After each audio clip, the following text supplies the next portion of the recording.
Hadirin jamaah, ada salah satu doa yang kita setelah sholat ataupun apapun itu pasti dibaca. Ini disebut dengan namanya sapu jagat. Doa sapu jagat. Bagaimana doanya, Pak? Allahumma barik lana bima razaqtana. Doa apa itu? Rabbana atina fid dunya hasanah wa fil akhirati hasanah wa qina. Oh, siapa di sini enggak hafal doa itu? Ya, kalau kita andai kata mulut kagak hafal sah itu, Pak. Pakai doa itu Rabbana atina. Jadi imam kalau kagak malu enggak apa-apa. Rabbana atina fid dunya hasanah. Maka malam ini saya ingin menjelaskan makna hasanah pada ayat ini, Pak. Ada dua hasanah disebut oleh Allah Subhanahu wa taala. Yang pertama hasanatul fid dunya, ya, fid dunya hasanah. Terus wa fil akhirati hasanah. Sebenarnya kebaikan di dunia itu apa sih? Ya, Pak. Kita itu selalu minta kebaikan, ya, biar Allah berikan kita kebaikan di dunia hasanah, di akhirat juga hasanah. Ada salah satu ucapan makalah dari seorang tabi'in, namanya Abu Hatim Al-Asam. Al-Asam itu artinya tuli, Pak. Dia disebut tuli bukan lantaran budak, bukan. Karena dia pernah mendengar kentutnya seorang perempuan, cuman pura-pura kagak dengar, supaya ini perempuan kagak malu, makanya dijulukan Al-Asam. Nah, ini salah satu etika anak kita juga. Kalau lagi rame-rame ada yang kentut, udah diem-diem aja, rasain aja udah. Jangan makin diapain, jangan makin diumbar. Ya, apa perkataan Al-Imam Abu Hatim Al-Asam? Saya mengambil 4 perkataan, saya ambil satu aja pada malam ini. Beliau mengatakan, qadru al-afiyah la ya'rifu illa ahlul balad. Pentingnya nilai afiat itu tidak diketahui, Pak, kecuali buat orang yang kena musibah. Dia tahu pentingnya afiat. Ini nanti ada kaitannya dengan wa fid dunya hasanah wa fil akhirati hasanah. Nah, kita itu ada kadang-kadang minta, kita doakan pulang semoga sehat walafiat. Benar enggak? Ada ucapan sehat walafiat. Afiat itu, Pak, lebih daripada sehat. Lebih dalam maknanya daripada sehat. Setiap afiat pasti sehat, tapi setiap sehat belum tentu afiat.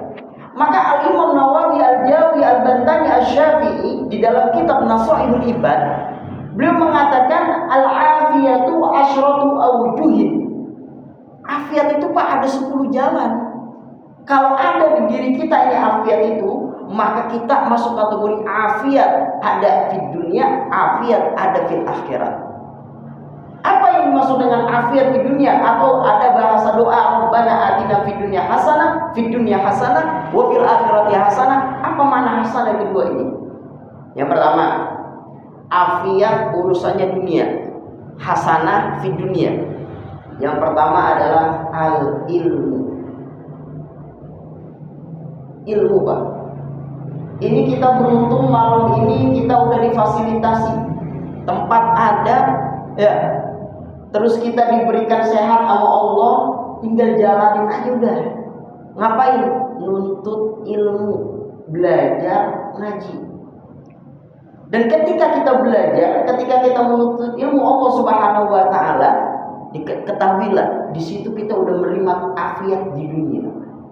Sebelum datangnya kita tua, sebelum datangnya kita sakit, sebelum datangnya kita hal-hal yang menyibukkan sampai kita nggak bisa ngaji, maka kesempatan yang Allah kasih ini jangan disia-siain. Al-Imam Al-Faqih Abu Lais As-Samarqandi, beliau sampai mengatakan orang yang ngaji menuntut ilmu, sekalipun dia itu nggak paham dan dia nggak hafal, maka diberikan ganjaran karomah-karomah dari Allah buat orang yang getol mengajinya. Apa salah satu karomahnya? Karomah yang diberikan oleh orang yang getol ngajinya, tapi ini kalau ngaji, kalau dijelasin sama guru paham. Ada. Disuruh ngapal Kak bisa? Ada. Ini manggut-manggut aja Pak. Iya.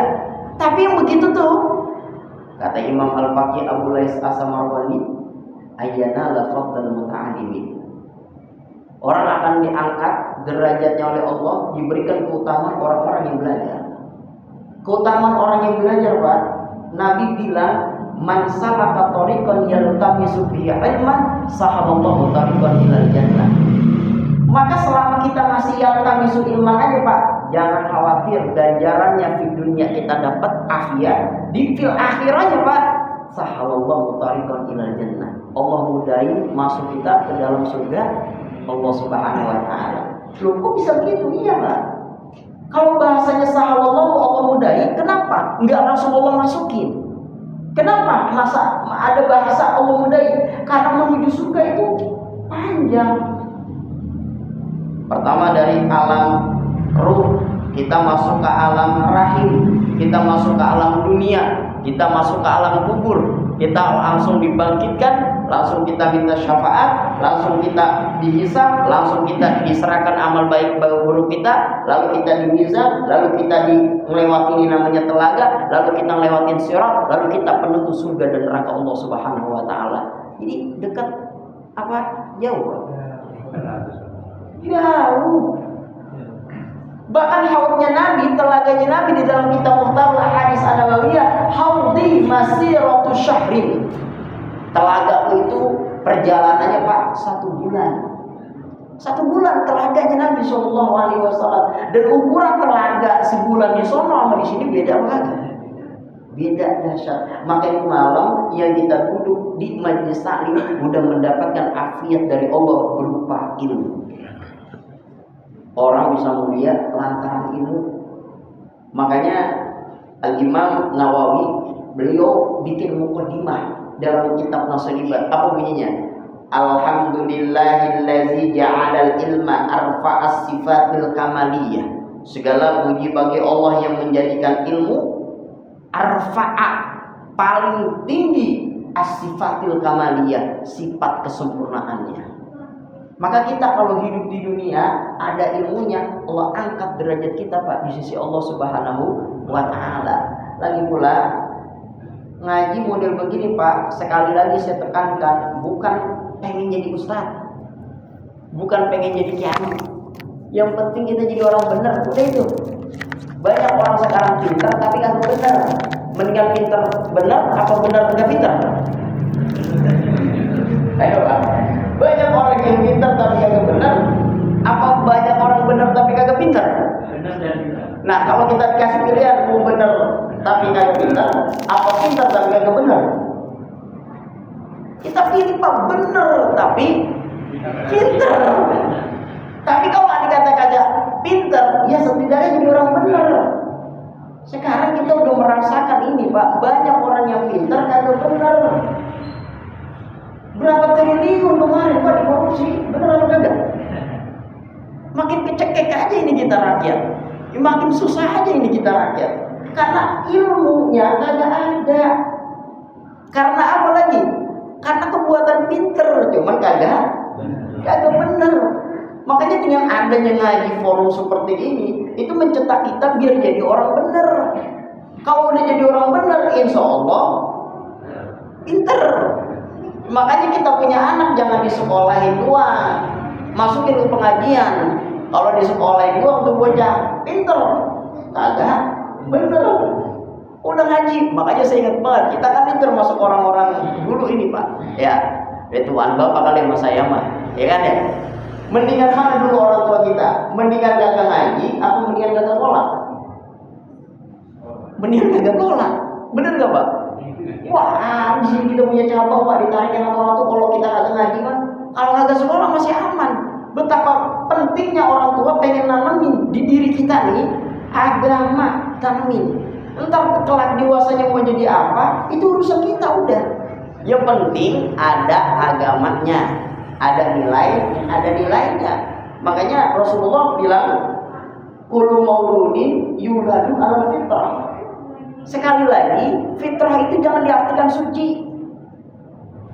Fitrah itu diartikan agama Islam. Setiap anak yang terlahir di dunia agamanya udah Islam, sekalipun bapak emaknya non muslim, dia Islam itu. Maka peranan bapak dan ibunya penentu itu anak. Makanya Nabi bilang fa'abawahu yuhawidani aw yunassirani aw yumajjisani. Bapak emaknya lah penentu anak itu, apakah jadi Yahudi, apakah jadi Nasrani, apakah jadi Majusi. Maka kita yang hadir di sini yang sudah berumah tangga dan kita punya anak, maka anak tergantung kita. Saya dulu waktu ngaji, kiai saya merumpamai begini. Anak itu ibarat gelas, diisinya tergantung kita. Kalau itu gelas kosong, kita isiin air putih, maka itu gelas menjadi putih. Kalau itu gelas diisiin air susu, maka itu jadi air susu. Ini benar air susu, Pak. Nah kalau diseduhin air kopi, makanya jadi kopi. Lah ini susu kagak, kopi ada, air juga ada. Itu artinya apa? Orang tua punya peranan penting terhadap pertumbuhan anaknya. Nah maka di malam kita minta selalu sama Allah di akhir penutup doa, Rabbana atina fid dunya hasanah. Hasanah fid dunya itu Pak maksudnya adalah ilmu. Nah bagaimana cara kita mendapatkan ilmu? Wasilahnya dengan kita belajar. Wa ma khalaqul jinna wal insa illa liya'budun. Itu kan Allah perintahkan kita untuk nyembah. Sekarang kalau kita nyembah semata-mata bisa Pak? Tanpa ilmu? Gak bisa. Dan kudu yang namanya kita didasari dengan ilmu. Makanya orang yang ilmu lagi tidur sama orang yang ahli ibadah ape 100 rakaat dia sholat, setan lebih takut sama orang yang ilmu lagi tidur dibandingkan orang yang lagi ibadah ape 100 rakaat. Kenapa? Ya dia sholat ilmunya aja. Dia sholat apaan dia? Iya, coba orang yang berilmu. Saya ngisi di salah satu kajian di Jakarta. Ya wallahu alam saya belum bertanya juga. Cuman saya lihatin kadang-kadang qobliyah subuh. Nabi ngelakuin cuma 2 rakaat udah Pak. Kadang-kadang sampai sholat banyak banget lagi. Habis azan subuh kan kita disunahkan qobliyah subuh ya. 2 rakaat, namanya fajar shodiq. Udah 2 rakaat aja, ini kagak. Habis itu nambah lagi 2. Habis itu nambah lagi 2. Kalau sholat tahajud udah habis waktunya, karena udah masuk waktu subuh. Kalau dia taubat oke lah, kalau dia hajat oke lah. Tapi kalau dia itu sholatnya fajar shodiq lebih daripada 2, itu mukhalif li sunnati Rasulillah. Berbeda kepada sunnah Nabi Shallallahu Alaihi Wasallam. Tahunya itu dengan apa? Ilmu. Dan ilmu sampai dikategorikan oleh Nabi. Falakun 3. Layak berarti tidak akan putus. Amaluhu amalnya ketika dia sudah meninggal. Apa bahasanya? Ilmin yuntafa'u bihi. Berarti kan saking dahsyatnya itu ilmu. Maka kita lagi-lagi di malam minggu ba'da maghrib bersyukur kepada Allah Subhanahu wa taala kita masih diberikan kesempatan untuk ngaji, kesempatan untuk belajar, kesempatan untuk hudur dalam majlis istiqomah di ba'da maghrib malam minggu. Dan kita kalau udah begini Pak, kita ngaji menuntut ilmu Allah Subhanahu wa taala, salah satu ganjaran yang diberikan kepada kita oleh Allah Subhanahu wa taala adalah idza kharaja min manzilihi fatanzilu alaihi rahmah. Maka keluarnya kita dari rumah menuju Masjid Al-Munawwarah, selangkah demi selangkah Allah turunkan rahmat Allah Subhanahu wa taala. Berarti kita udah dapat rahmat Allah, dapat malaikat-malaikat rahmat, tinggal doa habis ngaji. Doanya terserah Pak, kita sendiri-sendiri boleh. Kenapa? Ada beberapa tempat yang punya potensi banyak malaikat rahmatnya. 1 pengajian, 2 di makam-makam wali-wali Allah. Coba logikanya. Emang Fatihah kagak nyampe kalau kita kirimin dari sini? Buat orang-orang yang udah meninggal, orang-orang wali Allah, nyampe apa kagak Pak? Nyampe. Kenapa perlu kita datang sampai ke tempatnya? Alasannya adalah di tempat makam para wali banyak malaikat rahmat yang mengelilingi. Maka kita ada punya potensi, kalaupun kita nggak ziarah ke makam wali, kita punya tempat. Mana itu? Di masjid. Kita hadir, kita duduk sini, kita ngaji, maka di situ malaikat rahmat mengelilingi kita semuanya. Kalau udah malaikat rahmat yang mengelilingi kita, maka doa-doa kita punya potensi diijabah oleh Allah Subhanahu wa ta'ala. Itu yang pertama. Hasanah di dunia adalah ilmu, afiat di dunia adalah ilmu. Lalu yang kedua, afiat di dunia, hasanah di dunia. Yang kedua, selain daripada ilmu adalah aklul halal. Aklul halal, makan makanan yang halal, Pak.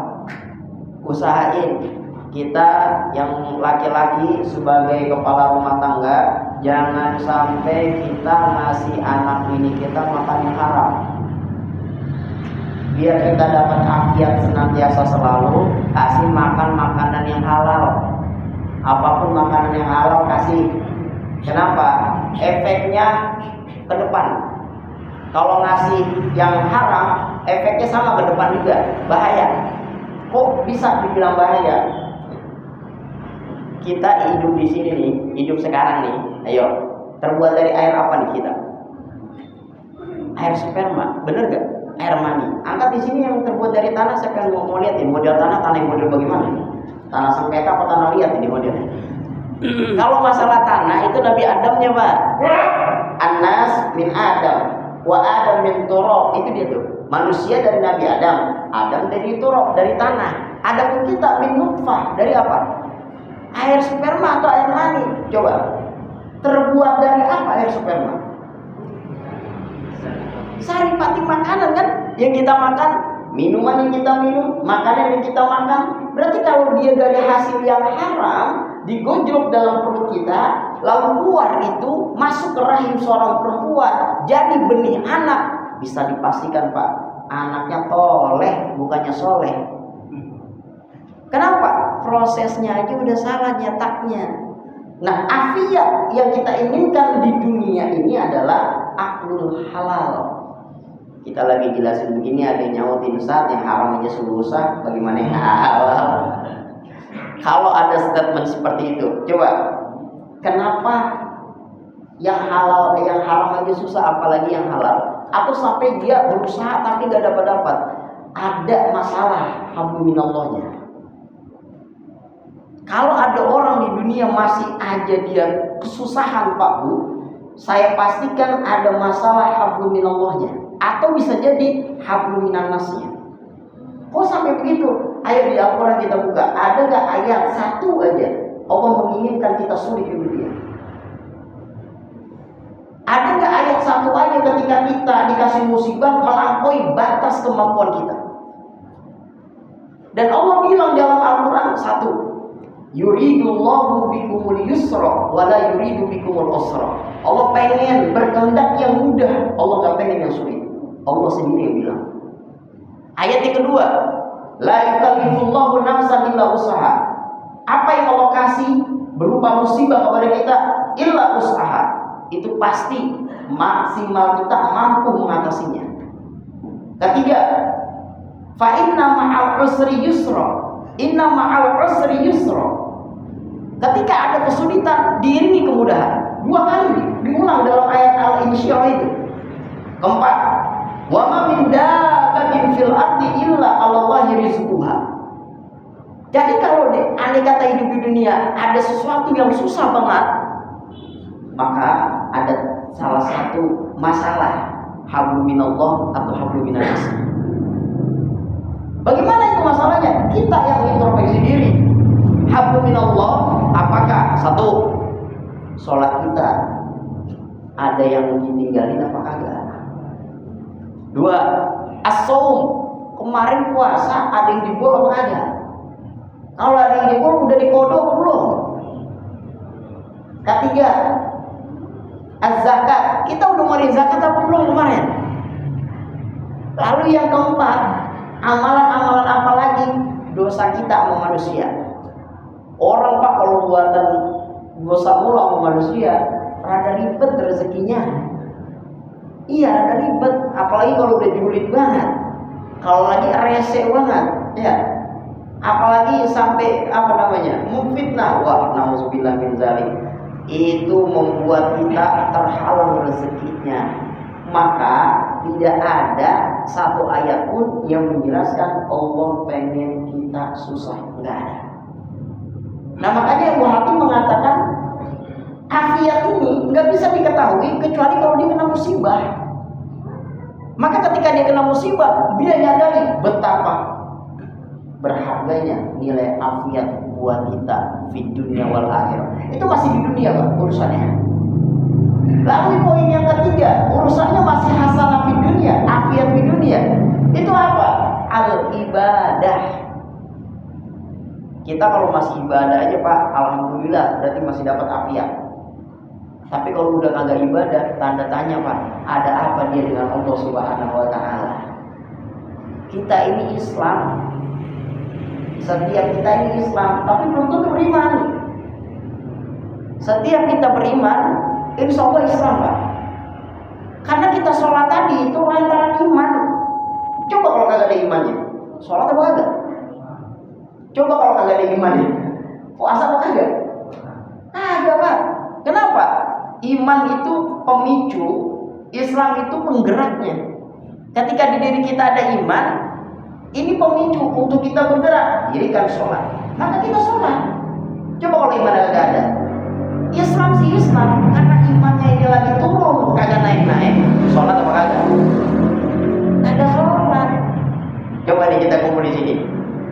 Ini ngaji, Bapak dipaksa, disuruh, apa kemauan sendiri? Kemauan? Apa yang memotivasi kemauan sendiri Bapak hadir di Masjid Al-Munawwar ini? Karena ada pemantiknya, Pak, ada pemicunya. Apa itu? Iman yang menggerakkan badan kita. Dan itu ada yang di mana? Nih, di hati kita. Ini hati, Pak. Kalau udah kata iya berangkat. Kalau udah kata kagak kagak ada. Palak puyeng, utang banyak. Ya. Duit emang lagi kagak gablek ini. Tapi hati nggak jadi lagi. Berangkat apa kagak? Berangkat. Walaupun hujan-hujan juga hati yang ngomong. Bener. Pala kagak puyeng, duit banyak, badan sehat, hati ngomong kagak berangkat. Jadi apa kagak tuh berangkat? Kagak jadi. Maka afiat di dunia itu penting kita minta. Makanya sering ada doa, Allahumma inni as'aluka al-'afwa wal 'afiyah fid dini wad dunya wal akhirah. Ada lagi as-sihha wal 'afiyah. Sihat itu Pak jasmani kita, belum tentu rohani kita. Tapi kalau udah afiat jasmani juga, rohani juga. Itu fid dunia. Lalu kita minta sama Allah Subhanahu wa taala, wa fil akhirati hasanah. Afiat di akhirat, hasanah di akhirat. Apa itu? Al-Imam Jalaluddin Al-Mahalli dan As-Suyuti, beliau menafsirkan ayat ini, makna hasanah fil akhirah adalah satu. Kita ketika nanti di akhir hayat kita, malaikat rahmat datang ke kita, kita tidak merasakan sakit ketika dicabut nyawa kita. Itu afiat fil akhirah. Jadi fa innahu yatihi malakul maut, datang malaikat maut menyambut nyawa kita, tidak berasa sakit ketika kita mendapatkan afiat di akhirat. Lalu bagaimana afiat di akhirat ketika nyawa kita dicabut? Adanya ikhtiar, afiat di dunia. Kalau afiat di dunia yang kita udah maksimal, maka afiat di akhiratnya ketika dicabut nyawa kita oleh malaikat maut, di situ apa? Tidak berasa sakit. Karena kita suka iri sama orang-orang yang meninggalnya cakep-cakep banget, Pak. Lagi sholat, ya. Ada apa lagi sholat, sujud kagak bangun-bangun. Kita ada sujud kagak bangun-bangun. Cantengan lakinya susah banget bangun. Ya. Ada, Pak, yang orang meninggal ketika kondisinya lagi ibadah kepada Allah Subhanahu wa taala. Maka ini yang kita minta, afiat fil akhirah, apalagi huru hara di akhirat sana, Masya Allah. Kita kalau kagak banyak bekal, kalau kita kagak banyak timbel yang kita bawa, sulit untuk kita mencapai surga Allah Subhanahu wa taala. Ada sahabat Nabi namanya Abu Ghifar Al-Ghifari. Abu Dzar Al-Ghifari. Kata Nabi sallallahu alaihi wasallam, "Ya Abu Dzar Al-Ghifari, khuziz zada kamilan fa inna safara ba'id." Kamu ambil bekal yang banyak, khuziz zada kamilan, yang banyak ambil bekalnya. Alasannya kenapa? Fa inna safar, perjalanan untuk menuju surga dan neraka tuh ya. Tadi kita sebutin perjalanannya, ba'id, itu amat sangat jauh. Lalu apa amalan yang kita lakuin di umur kita yang minim 63 tahun tapi bisa memaksimalkan menghantarkan kita ke dalam surga Allah? Salah satunya adalah pengajian. Ini banyak banget Pak pahalanya. Berkahnya ada, rahmatnya ada, pahalanya ada. Dari jalan setapak demi setapak Pak, itu selangkah 10 pahala. Coba ntar pulang hitungin. Berapa langkah kita dari masjid ke rumah kita? Kaliin 10.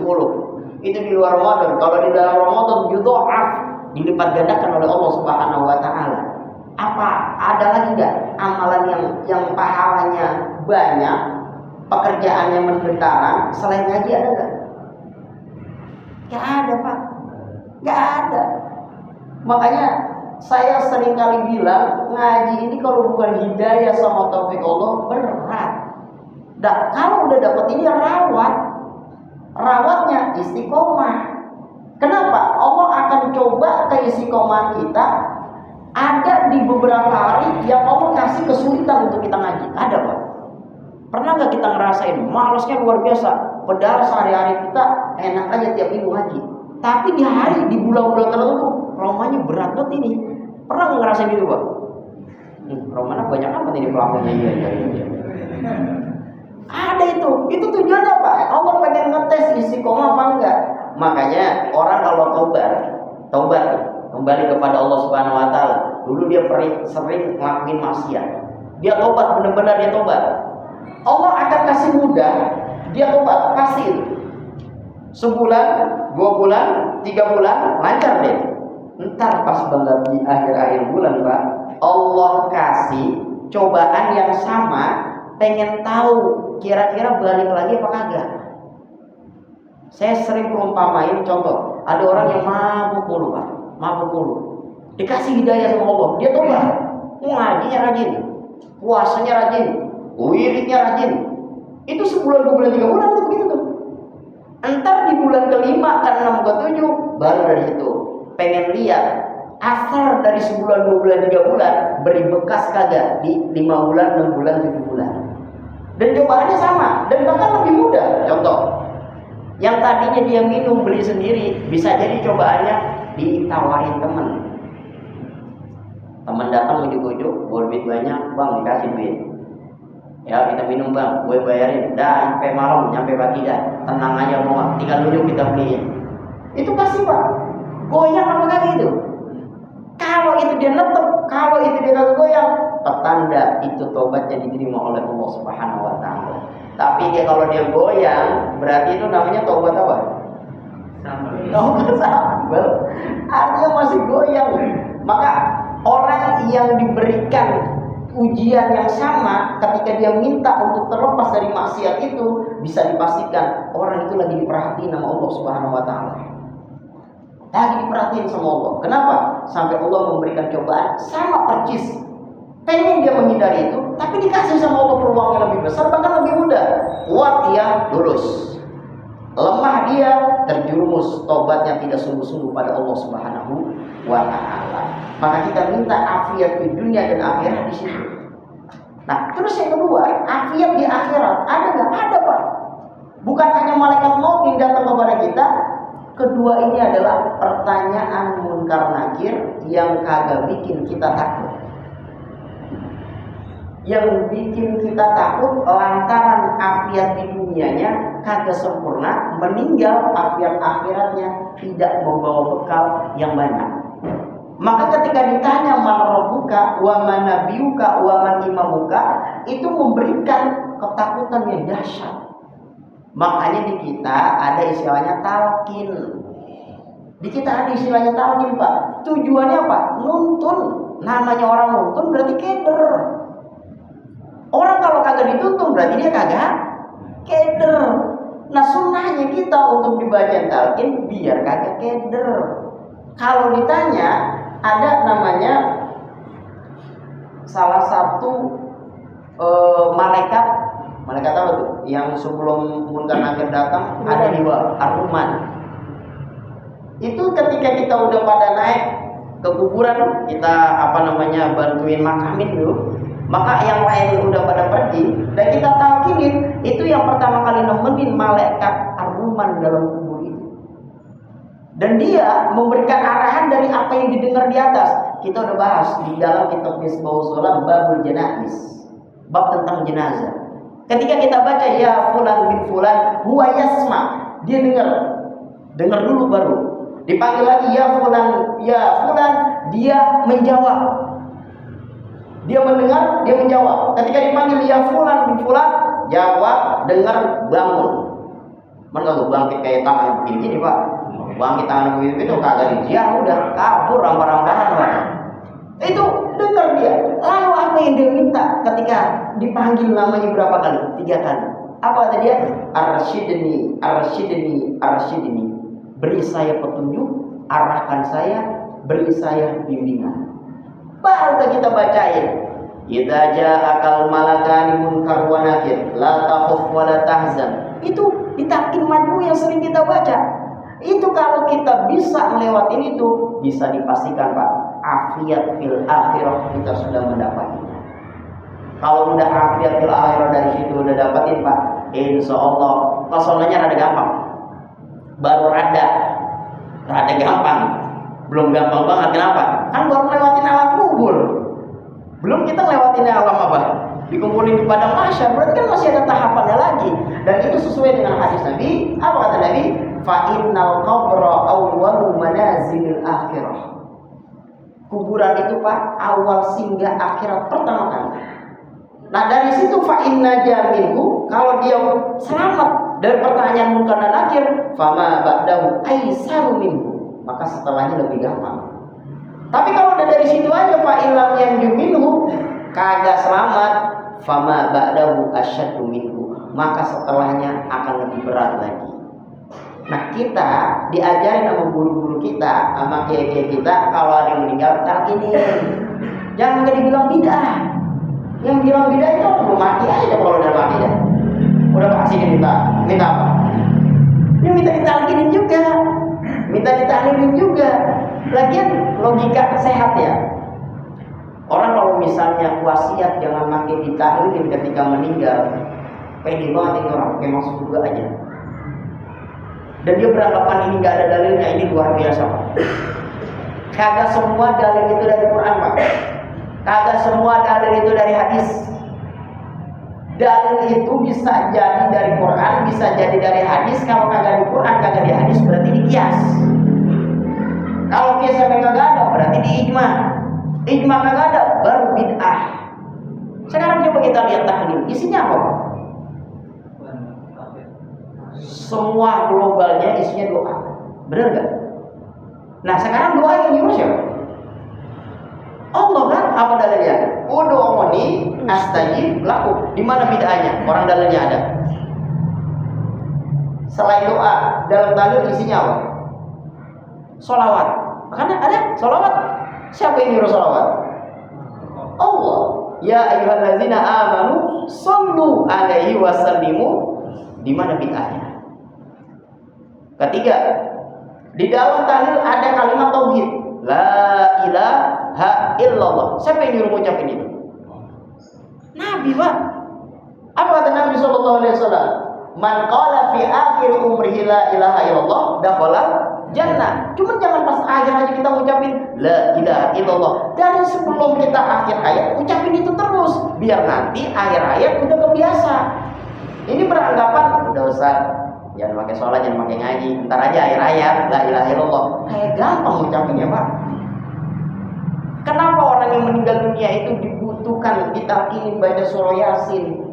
Jangan pakai ditangisin sampai kejar-kejar. Orang yang sakaratul maut Pak, itu lagi diputar videonya sama Allah, masa dia dari akhir balik sampai wayang itu dosa apa yang pernah dia lakukan? Jangankan ngikutin Pak, namanya aja coba tanya enggak. Kali-kali ada orang sakaratul maut tanya namanya siapa bang? Agak dikeplak sama keluarganya. Orang lagi sakaratul maut, makin kuat ditanya namanya. Kenapa? Saya yakin ketika ditanya nggak bisa dia menjawab namanya, lupa. Maka disitulah kata Nabi, lakinu mautakum biqiraati Yasin. Talkinkan itu orang yang mati. Nah, di sini ditakwil sama Kiai Muhammad Muhajirin dalam hadisnya ini, OTW mati. Berarti belum mati, baru pengen OTW mati, bacain Yasin. Fa inna Yasin yusahil khuruj ar-ruh. Maka baca surah Yasin gampangin keluarnya ruh dari jasad kita. Tuh. Makanya kalau udah ada yang cengak-cengak mau baca Yasin Pak biar cepat apanya? Ya coba. Ya tujuannya itu Pak. Kan kagak enak banget kalau api nyangkut, bener Pak. Kagak enak kalau apinya. Kalau api nyangkut, ketika kita keluar, itu keluar, maka alamnya berpindah ke alam barzah dan nanti penentu surga neraka. Dari situ huru-haranya ada lagi. Apa huru-haranya? Mohon maaf, hablum minan nas yang bersurah. Apa itu? Utang piutangnya.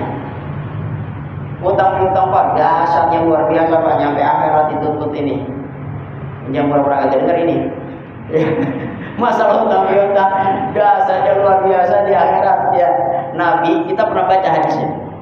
Ketika diminta untuk sholatin jenazah, almarhum ditanya punya ahli waris apa kagak? Punya ya Rasul. Mana? Nih, ditanya hal lahu dainun, kira-kira nih almarhum punya utang apa kagak?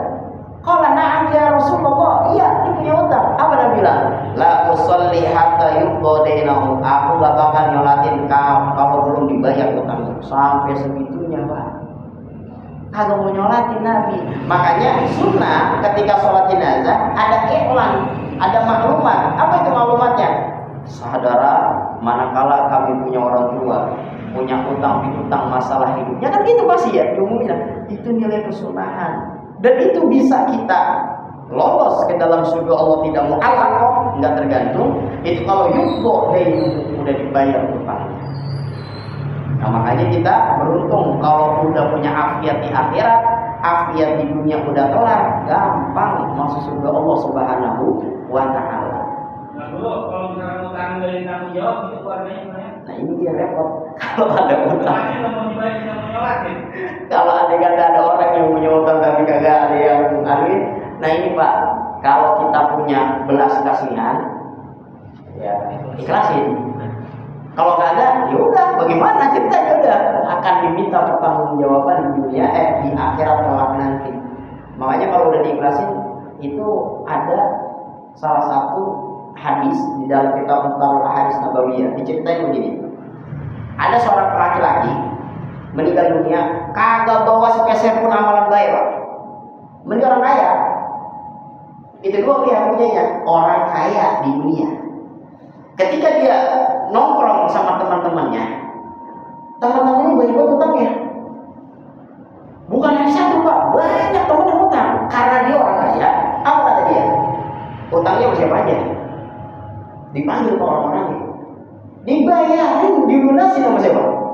Sama orang ini, orang kaya. Dia cuma itu doang amal ini Pak. Selebihnya nggak ada apa-apa. Akhirnya ketika meninggal dunia, Allah Subhanahu wa Ta'ala bilang kepada malaikat, faqala Allah Ta'ala li malaikatihi, nahnu ahaqqu bidzalika. Sebenarnya kami yang berhak begitu. Ada hamba Allah yang luar biasa tulus membayar utang hamba Allah Subhanahu wa Ta'ala. Lantaran itu Pak, masuk surga Allah Subhanahu wa Ta'ala.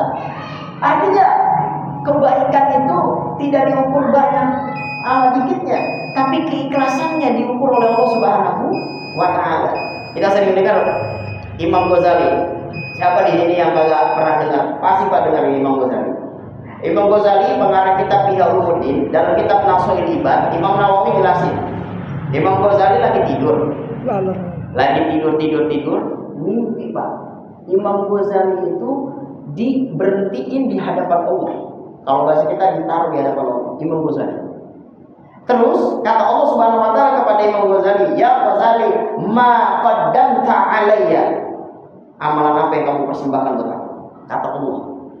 Apa jawab Imam Ghazali? Fa'adhkuru a'mali al-kafiru, disebut Pak sama Imam Ghazali amalan-amalan beliau selama hidup di dunia begini. Apa jawab Allah? Faqala lam aqbalha, aku tidak terima itu semuanya. Dan Allah bilang wa inna maqabiltuha, yang aku terima dari amalan kamu Imam Ghazali apa? Anna dzubabatan nazalat fi habril hinai. Ada ekor lalat, Pak. Satu biji lalat nempel di tintanya Imam Ghazali. Haus ini lalat, Imam Ghazali lagi ngarang kitab.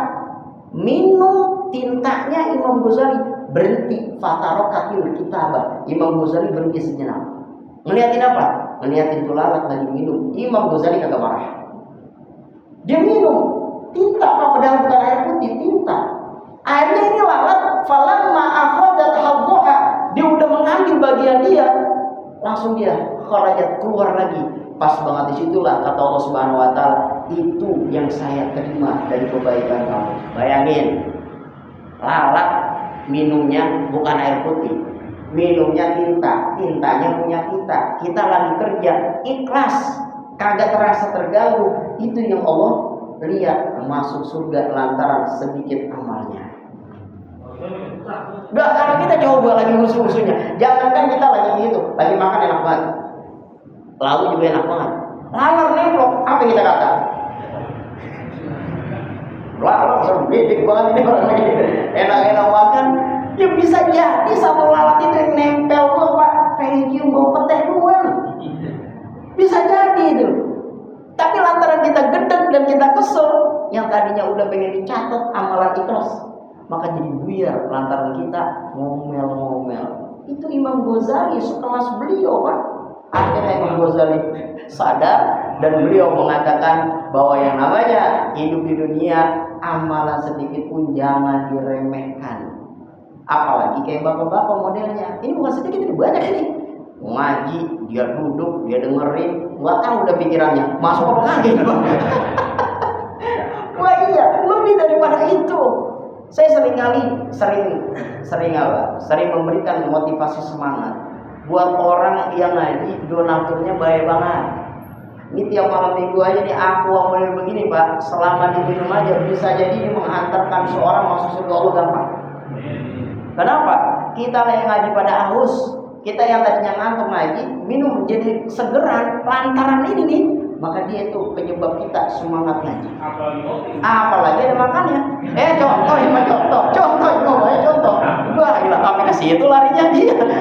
Nah, ini Rabbana atina fid dunya hasanah wa fil akhirati hasanah. Maka yang ketiga, yang terakhir, fil akhirati hasanah, mendapatkan kebaikannya. Apa kata Imam Nawawi di dalam kitab Nasolibatnya adalah yadkhulunal jannata, dia gampang masuk surganya bisalamah, keselamatan oleh Allah Subhanahu Wa Taala lantaran afiyat. Berarti kan kita di dunia udah kelar, di akhirat udah kelar, lalu udah terakhir kita tutup wakina ada rahmat. Makanya istilah itu doanya doa sapu jahat, semuanya ada pada itu dah. Rezeki banyak ada, punya anak soleh solehah ada di situ, pengen punya keinginan kita ada di situ.